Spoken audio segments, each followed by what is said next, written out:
want to talk for a moment about Trump pushing his tweet with the medbeds. But I want to link it in with this talk about the rapture. They were talking about the 22nd, the 30th, 23rd or something. People thought it was like no big deal, that it was wrong. And for me, it's two things. A, I thought about Heaven's Gate. I thought about the Moonies. I thought about Jamestown. Jonestown.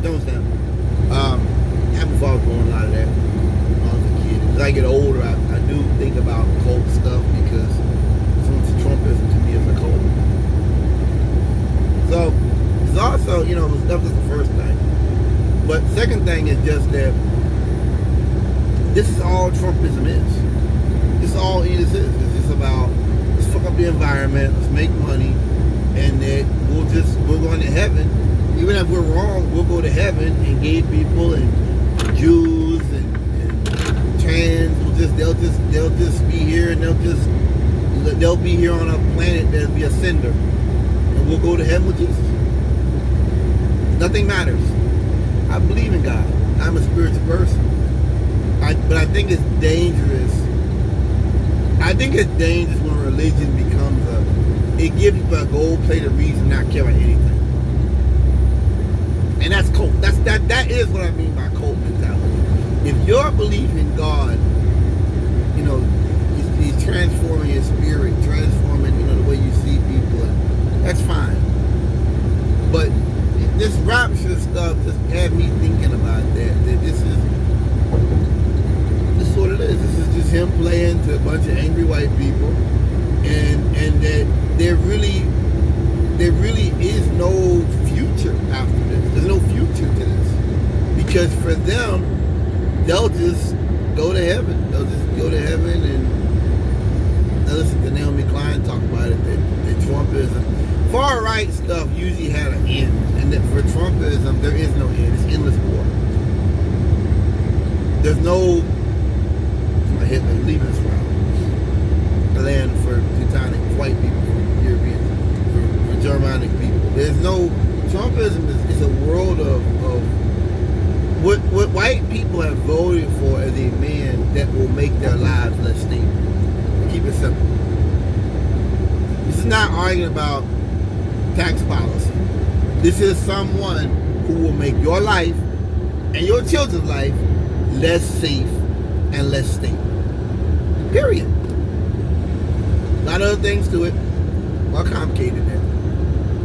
And, for me, it's wild that bringing in the medbeds, going into the medbeds, segueing into that. He put up a tweet about that. And it's so sick. It's I remember when he was cutting all his funding, kids couldn't get treatment for diseases and stuff, and research on childhood cancers and things like that. And the Republicans brought a little black boy up there that had a bunch of diseases, and he'd been fighting them. They put all these different police departments have given him the badge and stuff.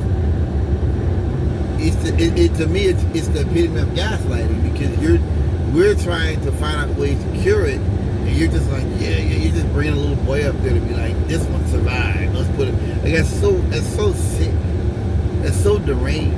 When that money that you cut would have went to maybe a cure for kids like this. Moving on. I think that's sad. That's terribly sad to see that. The med beds are a distraction. Him cutting the money to the NIH.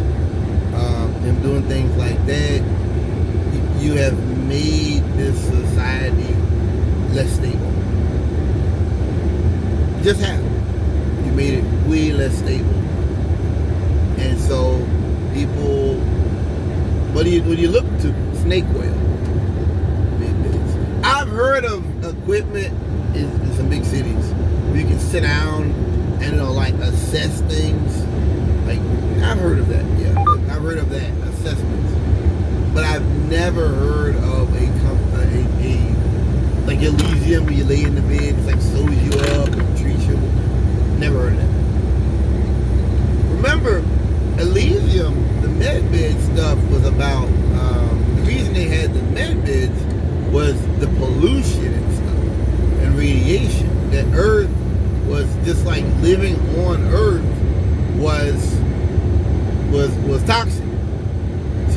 moved up. It was like the ozone layer was weakened. I forgot what it was, but just like living was toxic, and the med beds would like fix everything, like taking a shower and fix everything.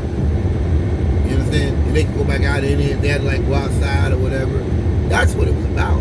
So what the med beds are is a reminder to me that Trumpism is Elysium, is for Elysium, which is the world where the rich leave us behind.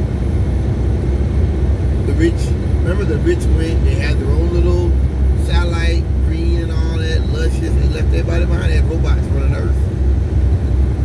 I don't know whether to say that this is a reminder that we're living in a sci-fi hellscape, or that this is just snake oil shit.